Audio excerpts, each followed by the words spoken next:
उत्तर प्रदेश के बांदा जिला अंतर्गत पैलानी में ग्रामीणों ने जिलाधिकारी और बालू माफिया के मिलीभगत के गंभीर आरोप लगाते हुए जाम किया है। दरअसल पूरा मामला पैलानी थाना अंतर्गत मड़ौली गांव में संचालित मड़ौली बालू खदान का है, जहां आसपास के गांव मड़ौली, पड़ोहरा, अवारा और नांदा देव के सैकड़ों ग्रामीण खदान के रास्ते में जाम लगाकर बैठ गए। राहुल परिहार निवासी मड़ौली खुर्द, केदार कोरी निवासी मड़ौली, इंद्रराज सिंह निवासी नांदा देव और देशराज सिंह मड़ौली खुर्द सहित सैकड़ों ग्रामीणों ने बताया कि बालू माफिया संतोष यादव ने जबरन उनके खेत से रास्ता बना लिया है, जिसका कोई मुआवजा भी नहीं दिया है। वहीं षड्यंत्र के तहत सम्मिलित खेती में परिवार के एक सदस्य से एग्रीमेंट करा लिया है, जो प्रशासन के सामने पेश करते हैं। किसानों की सैकड़ों बीघे की फसल नष्ट कर दी गई है। वहीं रास्ते के अगल बगल के खेतों में धूल जा रही है, जिसके चलते वो फसल भी खराब हो रही है। आलम यह है कि इस फसल को जानवर भी नहीं खाएंगे। पानी का बिल्कुल छिड़काव नहीं किया जाता। साथ ही यह भी कहा जाता है इसी बालों में गड्ढा करवा कर दफन कर दिया जाएगा। आइए सुनते हैं क्या कहना है इस बारे में पीड़ित का। कहाँ के रहने वाले? आज यहाँ जाम लगाए हैं, क्या है मामला? जाम दरअसल इसलिए लगा है कि हमारे खेत का 81 नंबर से हम दो भाई हैं, उसमें मैं 1/2 का हिस्सेदार हूँ। तो भाई से तो एग्रीमेंट इन लोगों ने करवा लिया, उसमें मेरा भी हिस्सा है। न मुझसे पूछा गया, न मुझको कुछ बताया गया, और उसी से मेन रास्ता बना करके पहले ये था कि 1 फुट के आसपास जो है तो छिलाई करेंगी इसकी। अब उसको कम से कम 6 फुट की गहराई से काट कूट कर बराबर कर दिया, जिसमें मेरा भी हिस्सा जा रहा है। न उसका कोई पैसा है, न मतलब कुछ पूछताछ है, न कुछ है। इसके ऊपर फिर एक मेरा नंबर 77 पड़ता है, उसमें भी यही दशा कर दी गई है। दूसरी बात, मोरम डाल दी गई है पूरे खेतों में, मतलब जहाँ जहाँ से रास्ता है। करीब 6 बीघे का मैंने एग्रीमेंट करवा दिया था पहले इनके नाम से, उसमें भी जो है तो मोरम कम से कम 1-2 फुट की ऊंचाई से पड़ी है। अब बताइए इस मोरम को हम उठाकर कैसे इसमें खेती करेंगे? कहते हैं तो लड़ाई झगड़ा होती है। SDM के पास गए और अरे हमारे भाई को उठा करके बंद भी कर दिया इसी बात को लेकर के।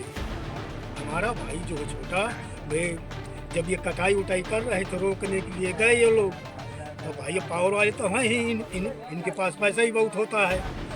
SO साहब को बुला दिया, वो आए, उठाकर जीप में डाल दिया, लेकर चले गए थाने में। ये दशा है हमारी, इसलिए जाम लगाया गया है कि हमारी इसका जो है उचित जो है तो फैसला किया जाए।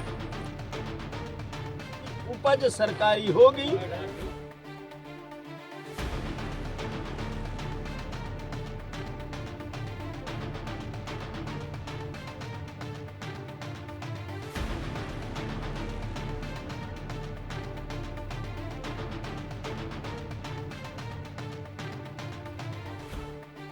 अब क्या निराकरण? इसमें कुछ किसानों की शिकायत ये है कि इनके खेत से रास्ता गया है और इनको क्षतिपूर्ति नहीं दी गई है। इस संबंध में हमारी राजस्व टीम गठित हो गई है। हमारे नायब तहसीलदार श्री वेद प्रकाश जी हैं, इनकी अध्यक्षता में टीम गठित हो गई है।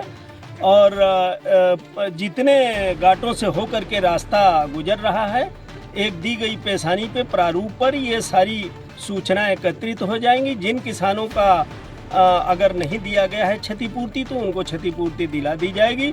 यदि जो है धूल धक्काड़ को अगर ये पानी से सिंचाई करके रास्ते को शांत नहीं किया जाता है और इससे भी अगर किसी प्रकार की कोई फसल की क्षति होती है, तो उसका भी सर्वेक्षण करा करके किसानों को उसके उपज की क्षतिपूर्ति दिलाई जाएगी।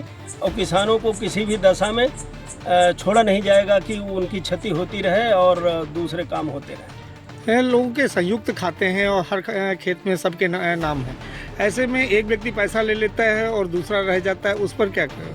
ऐसे व्यक्ति जिनका घरेलू बंटवारा हो गया है और उस खेत की एवज में अगर वो कहीं जोत रहे हैं पहले से, अगर इस बात की शिनाख्त तस्दीक हो जाती है तो वो पैसा पाने के हकदार नहीं है। यदि वास्तव में उनको उस खेत का जो है कहीं अवजी नहीं मिली हुई है, तो निश्चित तौर पे ये क्षतिपूर्ति उनको दिलाई जाएगी और वो पाएंगे, उसके हकदार होंगे।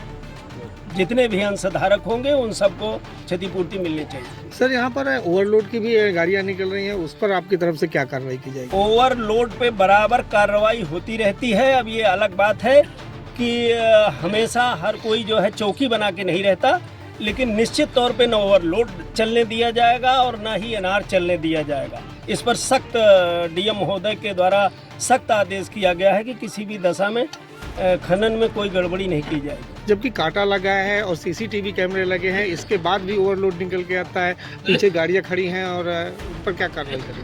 नहीं, जो भी गाड़ियाँ खड़ी हैं, जो मैं देख रहा हूँ, इधर तो खाली